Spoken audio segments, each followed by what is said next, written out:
하나님의 좋으신 은총과 사랑이 우리와 함께 하시기를 바랍니다. 오늘 우리가 함께 나눌 주제는 도전입니다. 그런데 왜 본문 말씀이 이런 말씀일까 의아해 하시는 분들이 계실 수도 있을 것 같습니다. 처음 도전이라는 주제로 말씀을 전해야 한다고 했을 때는 쉬울 수도 있겠다라고 생각했습니다.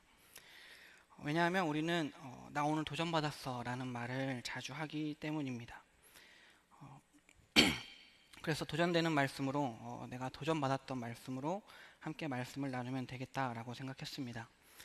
하지만 도전이 되는 말씀들을 찾아보고 제가 도전받았던 말씀들을 찾아보는데 그렇게 썩 도전이 되는 본문 말씀을 찾을 수가 없었습니다. 도전해보고 싶었던 말씀들이 없었던 거죠. 예전에 제게 도전이 됐던 말씀들은 이제 지금 제 상황에서는 별로 도전이 되는 말씀이 아니었습니다. 물론 당시에 도전이 됐던 말씀이었으니까 경험과 체험이 돼서 은혜가 되는 말씀이긴 했지만 당시의 말씀들이 줬던 도전으로 힘들었던 상황이 이미 극복된 상황이었기 때문에 그 말씀들이 제게 다시 한번 도전이 되지는 못했습니다.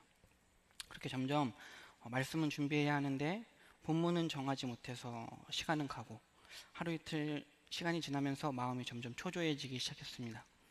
어떻게 해야 할까? 나에게만 도전이 되는 말씀이 아니라 우리 모두에게 도전이 되는 말씀이 과연 어떤 말씀일까? 고민하다가 문득 그런 생각이 들었습니다. 평생 도전해야 하는 일로 말씀을 전하자. 도전은 하지만 평생 극복해낼 수 없는 문제들을 주제로 삼아서 말씀을 전하자라는 생각이 들었습니다. 그래서 많은 고민 끝에 주제로 잡은 본문이 바로 오늘의 말씀입니다. 저는 이렇게 설교가 있으면 가족들이나 친구들한테 먼저 연습을 해보곤 합니다. 그래서 이번에도 여느 때와 마찬가지로 어머니를 대상으로 설교 연습을 하고 있었는데 설교를 듣는 중간에 어머니께서 잠깐 멈춰보라고 말씀하시면서 이번 설교는 좀 위험한 것 같다고 하셨습니다. 왜 그러냐고 물어봤더니 설교가 좀 도발적이라고 하셨습니다. 중간에 졸아서 어떤 한 부분만 듣게 되면 굉장히 위험할 것 같다고 말씀하셨습니다. 맞습니다. 오늘 설교는 좀 도발적이어서 중간에 놓치시면 제가 이상한 말을 하는 사람이 됩니다. 설교 중간에 졸게 되면 어린 전도사가 아주 이상한 말을 하고 있다고 발칙하다고 생각하실 수도 있습니다. 그래서 조심히 안 됩니다. 우리 다 함께 오늘 본문 말씀을 한 번 더 읽어보도록 하겠습니다. 함께 읽겠습니다. 수고하고 무거운 짐진 자들아 다 내게로 오라. 내가 너희를 쉬게 하리라. 나는 마음이 온유하고 겸손하니 나의 멍에를 메고 내게 배우라. 그리하면 너희 마음이 쉼을 얻으리니 이는 내 멍에는 쉽고 내 짐은 가벼움이라 하시니라. 아멘. 단순하게 생각하면 이 말씀은 참 위로가 되는 말씀입니다. 힘들고 지칠 사람들이 예수님께로 나오면 예수님께서 위로해 주시고 힘을 주고 쉬게 해주신다는 아주 좋은 말씀입니다. 쉽게 생각하면 위로가 되는 말씀인데 우리는 이 말씀을 그렇게 단순하게 받아들이지 못해서 이 말씀의 위로를 잘 받지 못하는 것 같습니다. 조금 직설적으로 말씀드린다면 신앙생활의 연차가 좀 쌓이신 분들은 이 말씀에 크게 공감하지 못하는 것 같다는 말입니다. 신앙생활을 오래 하신 분들의 경우 물론 여기 계신 분들과 비교할 수는 없지만 저도 모태신앙으로 신앙생활을 한 지 30년이 좀 넘었으니까 저를 포함해서 신앙생활을 오래 하신 분들 중에 대체적으로 많은 분들이 좀 지쳐있는 것 같아 보이고 변화에 대한 기대나 감흥도 별로 없어 보이고 기쁨과 의욕도 별로 없어 보이고 첫사랑에 대한 향수와 그리움은 있지만 열정적으로 신앙생활을 한다기보다는 이제는 마치 정형화된 버릇처럼 신앙생활을 하는 것처럼 보입니다. 제가 이렇게 말씀드리는 이유는 예수님이 수고하고 무거운 짐진 자들을 부르시면서 쉬게 해주신다고 말씀하셨기 때문에 신앙생활을 오래 한 사람일수록 그 짐이 가볍고 멍에가 쉽다는 고백이 자주 나와야 하는데 더 많이 나와야 하는데 시간이 지나고 신앙생활의 연차가 쌓일수록 신앙생활은 어렵다라는 생각이 더 많아지기 때문입니다. 여러분들은 신앙생활을 하시면서 예수님을 믿고 난 이후에 속았다라는 생각을 해보신 적이 있거나 신앙생활을 후회하신 적이 있으십니까? 돌이켜보면 처음 교회에 나오게 된 게 교회 나오면 진짜 좋다고 그래서 재미있다고 해서 뭐 청년들 같은 경우에는 예쁜 애들이 있다고 그래서 멋진 오빠들이 있다고 그래서 나왔는데 오자마자 속았다 라는 것을 알게 된 경우도 있을 거고, 처음에는 속아서 교회에 왔지만 와보니까 좀 재미있는 것 같기도 하고, 어떻게 하다 보니까 교회에 정착하고 또 하나님을 만나고 시간이 이만큼 지나서 꾸준히 교회에 출석하게 된 경우도 있을 겁니다. 또 신앙생활을 꽤 했는데 속는 경우도 있습니다. 저도 그런 일을 종종 겪은 것 같은데, 목사님이나 전도사님이 한 번만 와보라고, 진짜 한 번만 오면 된다고 해서 갔는데 알고 보니까 그 한 번만 오면 돼. 그 한 번이 처음 한 번만 오면 3달 혹은 4달 과정의 제자 훈련이나 성경 공부에 등록이 된다 라는 말이었고, 또 알고 보면 부모님이 이미 그 전에 회비를 다 지불했다 라는 말이었든지, 혹은 선생님이나 친한 선배, 뭐 친구가 자기가 교회 어떤 모임이 있는데 금방 끝난다고 잠깐만 기다렸다가 맛있는 거 먹으러 가자고 해서 같이 가서 옆에 앉아서 기다리고 있었는데 알고 보니까 그게 뭐 리더 교육이었다든지 교사 교육이어서 얼떨결에 리더와 교사가 되기로 결단한 사람이 되었다든지, 그런 뭐 서로 속고 속이는 일들이 교회는 참 많은 것 같습니다. 물론 지금 생각해보면 참 좋은 기회였고 감사한 일들이었지만, 당시에는 목사님이 또 전도사님이 나를 속였다는 생각, 내가 정말 믿고 의지했던 선생님, 선배, 친구들이 나를 악의 구렁텅이에 끌고 들어갔다는 생각에 분노가 가득했던 것 같습니다. 저에게는 그때의 일들이 이렇게 웃으면서 말할 수 있는 좋은 추억이 됐지만 그렇지 않은 분들도 계실 겁니다. 좋은 마음에 교회에서 하는 지역 봉사를 시작하고 성가대도 하고 식당에서 봉사도 하고 선교도 다녀오고 전도대도 하고 각종 교육에도 참여했는데, 시간이 지나면서 마음대로 좀 쉬지도 못해서 너무 지치고 이제 진짜 좀 너무 힘들어서 좀 쉬고 싶다고 이제 그만해야겠다고 마음을 먹었는데, 지역 봉사 책임자, 뭐 여선교회 회장님, 전도대 대장님, 목사님이나 전도사님이 그렇게 불쌍한 얼굴을 하고는 그러지 말라고, 이번 한 번만 도와달라고 부탁하면 또 어쩔 수 없이 하다가 그렇게 10년이 지나고 20년이 지나서 이제는 그만둔다고 말하기도 민망하게 지역 봉사의 책임자가 된다든지 여성교회 회장이 되어버리는 그런 경우도 있을 겁니다. 혹은 진짜 강철과 같은 의지로 아주 냉정하고 차가운 결정을 내려서 다 그만두신 분들도 계실 겁니다. 그런 분들은 다시는 교회 봉사에 참여하지 않겠다고 다짐합니다. 왜냐하면 교회라는 조직이 발을 잘못 들여놓으면 다시는 빠져나오지 못하고 아주 귀찮고 피곤한 곳이기 때문입니다. 교회가 얼마나 치밀하고 철저한 조직인지 안 가려고 하는데도 이상하게 빠져들고, 빠져들면 진짜 피곤해집니다. 수고하고 무거운 짐진 자들아 다 내게로 오라, 내가 너희를 쉬게 하리라 라는 예수님의 말씀에 속아서 순진하게 진짜 믿고 왔다가는 고생이라는 고생을 다 하는 것이 교회입니다. 월요일부터 금요일까지 정말 힘들게 일하고 토요일에는 가족들과 함께 시간을 보내면서 좋은 거 보고 먹으러 다니느라 평일보다 더 힘들고, 주일이라도 잠깐 쉬었으면 좋겠는데 주일에 교회에 가면 이런저런 관계들이 얽혀 있어서 아침 일찍부터 저녁 늦게까지 교회에서 혹은 교인들과 지내다가 아주 파김치가 돼서 돌아가는 분들도 많이 있습니다. 진짜 너무 힘들어서 한 주 교회를 빠지기라도 한다면 여기저기서 연락이 오고 눈치를 줘서 마음대로 쉬지도 못합니다. 교회 안 다니는 사람들보다 교회 다니는 사람들의 삶이 훨씬 피곤하고 쉼이 없습니다. 물론 좋아서 하는 일이라면 피곤해도 괜찮고 힘들어도 견딜만 하지만, 교회 일이든 뭐 성경 공부든 기도 모임이든 좋아서 시작한 일도 시간이 지나면 거의 모든 경우가 의무가 된다는 것을 우리는 모두가 알고 있습니다. 예수님께서는 수고하고 무거운 짐진 자들을 다 오라고 하셨고 그 수고하고 무거운 짐진 자들을 쉬게 하시겠다고 분명하게 말씀하셨습니다. 예수님이 그렇게 분명하게 약속하셨는데 왜 우리 신앙생활에서는 쉼이 없고 우리 신앙생활은 왜 이렇게 고달프고 힘들고 피곤하기만 할까요? 도대체 무엇이 문제일까요?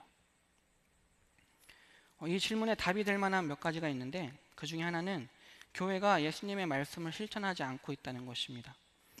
예수님은 쉼을 주겠다고 말씀하셨는데 교회가 제자 훈련이니 뭐 성경 공부니 하는 그럴듯한 것을 좀 만들어서 교인들을 아주 힘들게 만들고 있다는 것입니다.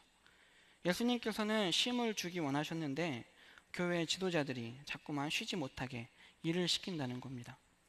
예수님은 예수님을 따르는 사람들에게 더 이상 무언가에 얽매이지 않는 자유함을 주셨는데 교회라는 조직이 그 교회의 조직을 유지하기 위해서 인간의 탐욕이 자꾸만 다른 사람들에게 책임을 지우고 의무를 만들어서 교인들을 아주 피곤하게 만든다는 것입니다. 신앙생활에는 기본적으로 기쁨과 감격과 감사와 자유로움이 있어야 하는데 그런 신앙생활을 하고자 하는 사람들을 교회라는 조직이 힘든 일들에 올가매어서 신앙생활을 의무감으로 하게 만들어버리고 사람들이 아주 지쳐서 파김치가 될 때까지 일만 죽어라고 시키는 것이 문제라는 말입니다. 그러니까 제자로서 주님의 은혜를 누리면서 살고 싶다면 교회에서 하는 봉사든 교육이든 훈련이든 그런 것들에 너무 구속받지 말아야 합니다. 우리가 정말로 주님의 제자로서 자유함을 누리고 싶다면 이런 일들에 너무 얽매이지 않아야 하고 교회에서는 봉사를 최대한 하지 않는 것이 좋습니다. 이 말에 공감하십니까? 저는 이 말에 아예 공감을 못하는 것은 아닙니다. 그렇지만 이렇게 말하는 사람이 있다면 하나 묻고 싶은 것이 있습니다. 그래서 정말 아무 책임감이나 의무를 느끼지 않는다면 기쁨으로 제자의 삶을 살 수 있을까요? 물론 그렇지 않은 사람들도 있겠지만 일반적으로 대부분의 경우에는 사람이 무엇인가에 구속되지 않거나 무언가에 대한 압력이 없으면 사람들은 제자의 삶을 열심히 치열하게 살기보다는 게을러지고 영적으로 무뎌지기 마련입니다. 그렇게 되는 경우가 훨씬 많습니다. 하나님께서 우리를 지으시고 만드신 이유가 우리 인생의 궁극적인 목표가 그렇게 편안한 삶을 사는 것이었다면 모르겠지만 제자의 삶이 우리의 목적이라면 의무감과 구속감 못지않게 경계해야 하는 것은 쉼을 가장한 나태함과 게으름입니다. 사실 시키는 것을 잘하는 것이 알아서 잘하는 것보다 훨씬 더 쉬운 일입니다. 그렇지 않습니까? 누군가 우리한테 와서 알아서 잘 해봐 라고 하면 뭘 어떻게 해야 합니까? 뭘 어떻게 해야 하는지라도 알려줘야지 뭐라도 해보지 않겠습니까? 뭘 해야 하는지 알려줘야 뭘 해야 하는지 모를 때보다 훨씬 더 잘할 수 있지 않겠습니까? 하물며 공부하는 것도 운동하는 것도 웬만큼 훈련되지 않고서는 알아서 하기가 참 힘든데 훨씬 어려운 법인데 제자의 삶을 알아서 잘 하라고 하면 뭘 어떻게 해야 합니까? 또 다른 답은 이 말씀을 단순히 율법의 요구로부터의 자유를 의미한다 라고 말하는 것입니다. 이 말씀은 바리새인들이 요구하던 율법적인 요구들, 예를 들면 안식일에는 어떤 일을 해야 하고 또 어떤 일을 하면 안 되는가, 일주일에 금식을 몇 번 해야 되는가, 기도는 어떻게 해야 되는가 같은 무겁고 성가신 일들로부터 자유하게 하신 말씀이다 라고 이해하는 겁니다. 사실 예수님과 예수님의 제자들은 당시 사람들이 보기에는 좀 좋게 얘기해서 여유롭게 종교 생활을 했습니다. 예수님과 예수님의 제자들은 다른 사람들이 보기에 금식도 안 하고 기도도 안 하는 것처럼 보였습니다. 그래서 어떤 바리새인은 다른 사람들은 다 금식하는데 예수님의 제자들은 왜 금식하지 않냐고 물어보기도 했습니다. 심지어 예수님의 제자들조차도 세례 요한도 제자들에게 기도하는 법을 알려주고 바리새인들도 제자들에게 기도하는 법을 가르쳐 주는데 왜 예수님은 기도하는 법을 가르쳐 주시지 않고 혼자 기도하시냐고 물어보기도 했습니다. 예수님은 당시 바리새인들이 아주 중요하게 생각했던 종교적인 행위나 율법 조항들을 지켜야 한다고 요구하지 않으셨습니다. 이렇게 보면 예수님의 요구가 바리새인들의 율법적인 요구보다 훨씬 가벼운 것이라고 말할 수 있을 것 같습니다. 그런데 정말 그럴까요? 예수님의 요구가 바리새인들의 율법적인 요구보다 가볍다고 말할 수 있을까요? 아닙니다. 예수님께서 제자들에게 요구하셨던 것은 바리새인들의 요구보다 훨씬 어렵고 힘든 것들이었습니다. 이웃을 사랑하라는 말은 원수까지도 사랑하라는 말로 바꿔서 알려주셨습니다. 오리를 가자고 하면 심리를 가주고, 겉옷을 달라고 하면 속옷까지도 내어주고, 오른뺨을 때리거든 왼뺨을 돌려대라고 말씀하셨습니다. 자기가 가진 것을 다 팔아서 가난한 자에게 주고 나를 따르라고 말씀하셨고, 자기를 부인하고 자기의 십자가를 지고 나를 따라야 나의 제자가 될 수 있다고 하셨고, 누구든지 자기 목숨을 얻고자 하면 잃을 것이라고 또 잃을 것이라고 말씀하셨습니다. 당시 지도자들은 간음이 죄라고 가르쳤지만 예수님께서는 여자를 보고 음욕을 품은 자마다 간음한 자라고 말씀하셨습니다. 자기를 높이려고 하는 자는 낮아질 것이고 낮추려고 하는 자가 높아질 것이라고 말씀하셨습니다. 무엇을 입을까, 무엇을 먹을까, 무엇을 마실까 염려하지 말고 먼저 하나님 나라와 하나님의 의를 구하라고 말씀하셨습니다. 예수님의 이런 요구가 쉬워 보이십니까? 금식을 하루에 몇 번 하느냐, 기도를 어떻게 하느냐 라는 문제보다 이 문제들이 더 쉬워 보이십니까?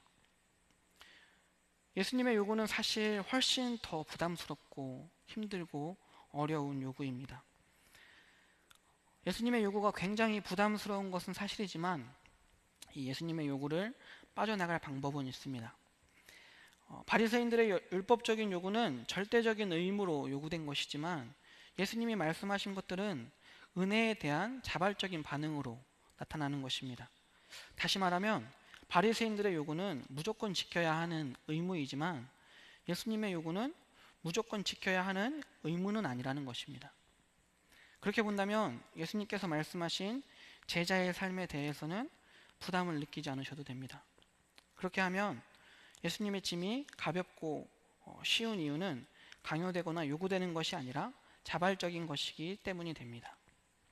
그렇게 하면 예수님의 요구가 율법의 요구보다 훨씬 더 무겁고 어려운 것이긴 하지만 꼭 지켜야 할 의무가 없기 때문에 가볍고 쉬운 것이 됩니다. 예수님은 마음이 온유하고 겸손하니 내게서 배우라 라고 말씀하셨지만 예수님의 마음을 배운다는 것은 가능하지 않습니다. 그렇기 때문에 예수님의 말씀들은 그렇게 살면 좋겠다라는 의미에서 예수님의 바람을 얘기하신 것이 됩니다. 원수까지도 사랑하라는 말을 인간인 우리가 어떻게 지키겠습니까? 요즘같이 더운 날에 옆 사람이 말만 걸어도 막 짜증이 올라오는 이런 날에 오리를 가자고 하면 어떻게 심리를 가질 수 있겠습니까? 누가 10,000원을 달라고 하는데 50,000원을 주는 사람이 어디 있겠으며, 누가 내 오른뺨을 때리는데 어떻게 왼뺨을 돌려대겠습니까? 예수님의 요구는 정말 말도 안 되는 요구입니다. 할 수 있으면 해봐. 꼭 그렇게 하라는 건 아닌데, 꼭 그렇게 살라는 건 아닌데 할 수 있으면 좋지 뭐. 예수님의 말씀을 이렇게 생각하면 예수님의 요구는 가벼워질 수 있습니다. 예수님의 말씀을 이렇게 이해하는 것이 맞습니까? 예수님께서는 그런 의도로 말씀하신 것이 아닙니다. 예수님은 율법을 폐하러 오신 것이 아니라 완성하러 오셨습니다. 못하는 거니까 안 지켜도 되는 게 아닙니다. 예수님의 제자로 살겠다고 다짐한 우리들은 예수님이 제자들에게 요구하신 것을 그렇게 가볍게 여겨서도 무시해서도 안 됩니다. 예수님이 보여주시고 알려주신 길이 기쁨으로 갈 수 있는 길은 아닙니다. 우리가 다 알고 있듯이 예수님이 알려주신 길이 기쁘게 웃으면서 갈 수 있는 길이 아니라는 말입니다. 예수님이 알려주신 그 길은 좁고 협착해서 가는 사람이 없는 길입니다. 그럼에도 감히 그 길을 쉽다고 말할 수 있는 것은 그 길이 생명으로 인도하는 유일한 길이고 인생의 수고가 헛되지 않다는 것을 보여주는 유일한 길이기 때문입니다. 예수님이 요구하는 것이 없기 때문에 예수님의 짐이 가벼운 것이 아닙니다.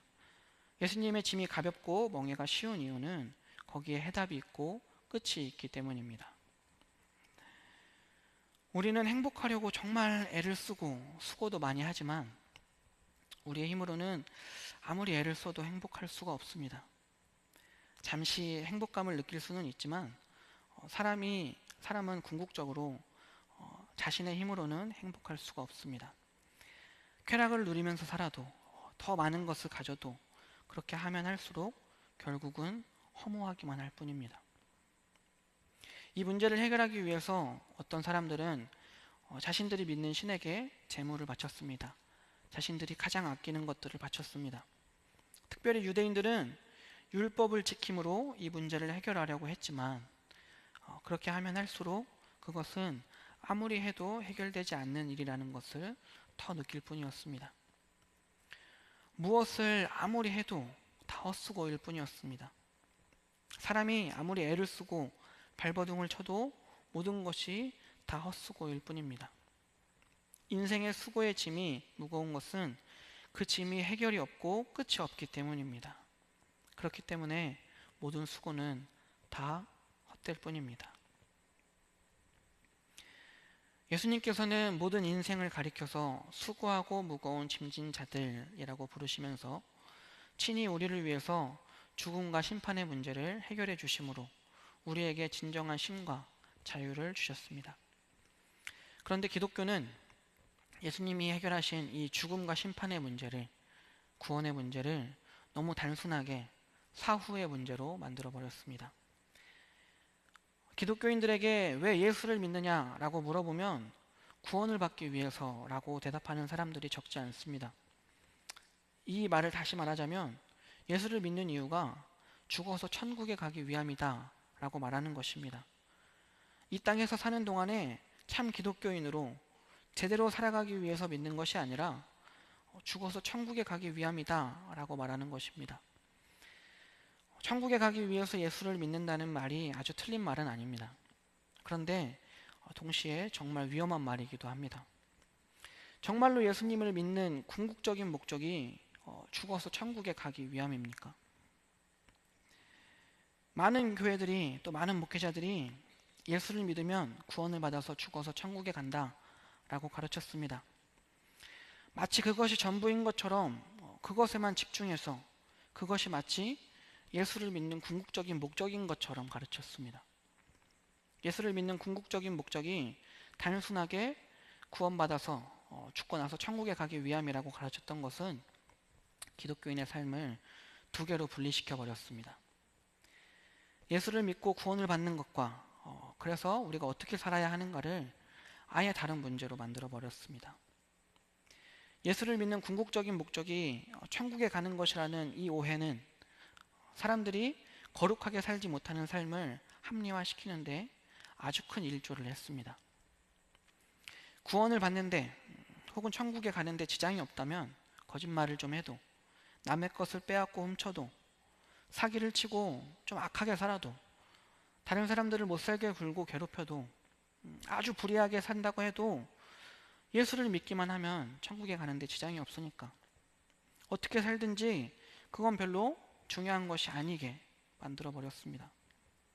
지금 내가 살아가는 삶이 개차반으로 살든지 어떻게 살든지 상관없이 예수님의 의를 통해서 천국에 들어간다, 예수님이 우리 죄를 대신해서 십자가에 달려 돌아가셨다라는 것을 믿기만 하면 진정한 쉼을 얻기 때문에, 그리고 이미 우리는 그 진정한 쉼을 보장받았기 때문에 이 땅에서는 어떤 의무도 느끼지 않아도 된다고 생각합니다. 그래서 제자의 삶에 대한 부담을 전혀 느끼지 못합니다. 자발적인 헌신, 자유로운 반응으로서의 섬김은 굳이 하지 않아도 되는 것이라고 생각하는 것입니다. 아니, 오히려 사기를 좀 치면 어떻고, 거짓말을 좀 하면 어떻습니까? 남을 괴롭히고 못살게 굴면 좀 어떻습니까? 천국 가는데 지장이 없는데, 우리의 행위로 구원받는 것이 아니라 믿음으로 구원받는 건데 우리 삶이 뭐가 중요하겠습니까? 믿기만 하면 되는 것 아니겠습니까? 예수를 믿어서 천국에 들어가는 것이 우리의 목적이 되어서는 안 됩니다. 그것이 사람들에게는 예수를 믿는 목적일지는 모르겠지만 하나님께서 우리를 구원하신 목적은 아니라고 분명히 말할 수 있습니다. 물론 천국은 우리가 가야 하고 장차 우리가 가게 될 가장 영광스럽고 가장 아름다운 곳입니다. 천국이 고통과 고난과 절망같이 우리를 억압하는 모든 것들에게서 해방되는 곳인 것은 분명합니다. 하지만 우리가 잊지 말아야 할 정말 중요한 것은 천국이 가지고 있는 의미, 천국에 대한 개념은 천국, 하나님 나라란 하나님의 통치를 받는 곳이며 하나님의 통치를 받는다는 의미이고 우리 안에 깨져 있던 하나님의 형상이 회복된다는 뜻입니다. 다시 말씀드리면 예수를 믿는다는 말은 하나님의 통치를 받는다라는 의미이고, 하나님의 형상을 회복해서 하나님을 영화롭게 한다라는 말입니다. 예수를 믿는 목적은 하나님의 형상을 회복하고 하나님의 영광을 위해서 살도록 하기 위함입니다. 물론 어떤 사람이 천국만 갈 수 있다면 아무렇게나 살아도 된다고 하겠습니까? 누구든지 그래도 나름대로 열심히 산다고 말할 겁니다. 하지만 문제는 우리가 열심히 예수님처럼 살고자 하는 것에 별로 무게를 두지 않는다는 것입니다. 흔들릴 수도 있어. 넘어질 수도 있어. 무너질 수도 있어. 그게 사람이니까. 그러니까 거룩하게 사는 건 그렇게 중요한 문제가 아니야 라고 생각하면서 살아갈 수 있다는 말입니다. 디도서 3장에서 바울은 이렇게 얘기합니다. 제가 읽어드리겠습니다. 우리도 전에는 어리석은 자요, 순종하지 아니한 자요, 속은 자요, 여러 가지 정욕과 행락에 종노릇한 자요, 악독과 투기를 일삼은 자요, 가증스러운 자요, 피차 미워한 자였으나 우리 구주 하나님의 자비와 사람 사랑하심이 나타날 때에 우리를 구원하시되 우리가 행한 바 의로운 행위를 말미암지 아니하고 오직 그의 긍휼하심을 따라 중생의 씻음과 성령의 새롭게 하심으로 하셨나니 우리 구주 예수 그리스도로 말미암아 우리에게 그 성령을 풍성히 부어주사 우리로 그의 은혜를 힘입어 의롭다 하심을 얻어 영생의 소망을 따라 상속자가 되게 하려 하심이라. 아멘.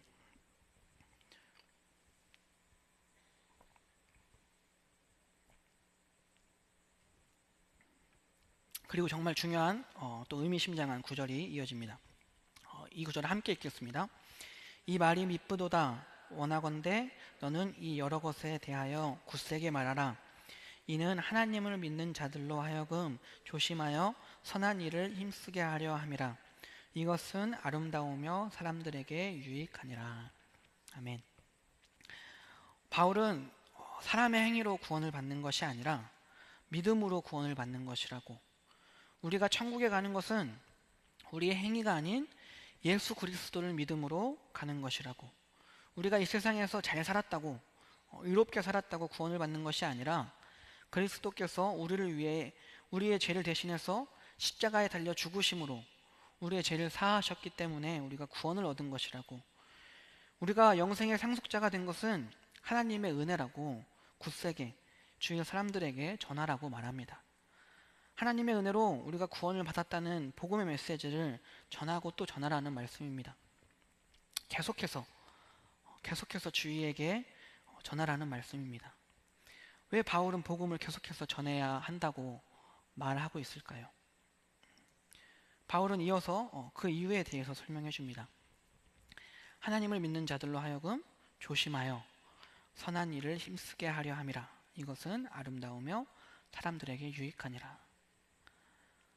바울이 복음의 메시지를 강조하는 이유는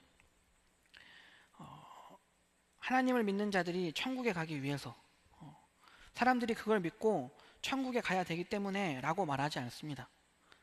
바울이 지속적으로 복음의 메시지를 전하라고 했던 이유는 하나님을 믿는 사람들이 조심해서 선한 일에 힘쓰게 하기 위해서, 즉 바르고 착하게 살기 위해서입니다. 구원받은 사람들이 이 땅에 살아가는 동안 거룩한 삶을 살아가는 것이 목적이고 하나님을 영화롭게 함이 목적이라는 말입니다. 또 오늘 본문 말씀을 은혜를 받으면 제자의 삶이 더 이상 무거운 짐으로 느껴지지 않기 때문에 예수님께서 내 멍에는 쉽다, 가볍다라고 말씀하신 것이라고 생각하고 이해하는 사람들이 있습니다. 내게 주신 은혜가 커서 언제나 긍정적이고 언제나 열정적이고 언제나 기쁘고 감사한 마음으로 하나님의 말씀대로 제자의 삶을 살아갈 수 있다는 말입니다. 하지만 정말 그렇습니까? 이 짐은 가볍다고 하루에도 몇 번씩 스스로를 세뇌하고 하나님이 주신 은혜 때문에 이 짐은 가볍다고 마음속으로 몇 번을 다짐해도 제자의 삶이 너무 무겁고 힘든 것임은 변함이 없습니다. 우리가 받은 은혜가 적어서 그런 걸까요? 그렇지 않을 겁니다. 물론 때때로 즐겁고 기쁘고 감사할 때도 있고 때로는 자발적으로 헌신하고 싶을 때도 있습니다. 하지만 그런 기쁨과 즐거움, 긍정적인 생각, 열정은 다른 사람들로부터, 다른 일로부터도 충분히 받을 수 있는 것들입니다. 수고 중에 간간히 느끼는 그런 즐거움과 기쁨으로 얼마간의 제자의 삶을 살아갈 수 있을지는 모르겠지만 지속적으로 제자의 삶을 살아갈 수는 없습니다. 제자의 삶을 사는 것은 결코 쉬운 일이 아닙니다. 그 짐이 가볍지 않다는 것을 여러분들도 다 알고 계실 겁니다. 예수님의 제자로 살아도 다른 사람들과 똑같이 고달프고 슬프고 실패감에 좌절하기도 합니다. 오히려 제자로 살아가다 보면 억울한 일을 당할 때가 더 많이 있고 그것 때문에 더 자주 화가 나기도 하고 더 힘들고 더 지치기도 합니다. 여기 계신 분들 중에도 이제 좀 교회 생활을 좀 적당히 했으면 좋겠다라고 생각하는 분들이 계실지 모르겠습니다. 믿음 생활을 할수록 기쁨과 감격과 감사가 늘어나야 하는데 점점 기쁨은 사라지고 신앙생활이 무거운 짐처럼 느껴지고 보기 싫은 사람만 늘어나고 나 혼자 고생하는 것 같고 그래서 이제는 좀 그만하면 좋겠다. 교회를 빠지는 건 좀 그러니까 그냥 주일 예배만 드리면 좋겠다라고 생각하시는 분들이 계실지도 모르겠습니다. 맞습니다. 신앙생활, 교회 생활은 사람을 지치고 피곤하게 만듭니다.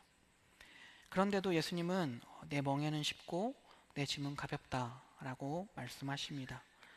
이 말씀이 의미하는 것은 예수님께서 적당한 헌신을 요구하시는 것도 아니고 잘 믿으면 복을 주셔서 모든 일을 다 기쁘고 즐겁게 해주신다는 것도 아닙니다. 이 말씀이 가진 진짜 뜻은 우리의 수고가 헛되지 않을 거야, 헛되지 않게 해주실 것이라는 말씀입니다.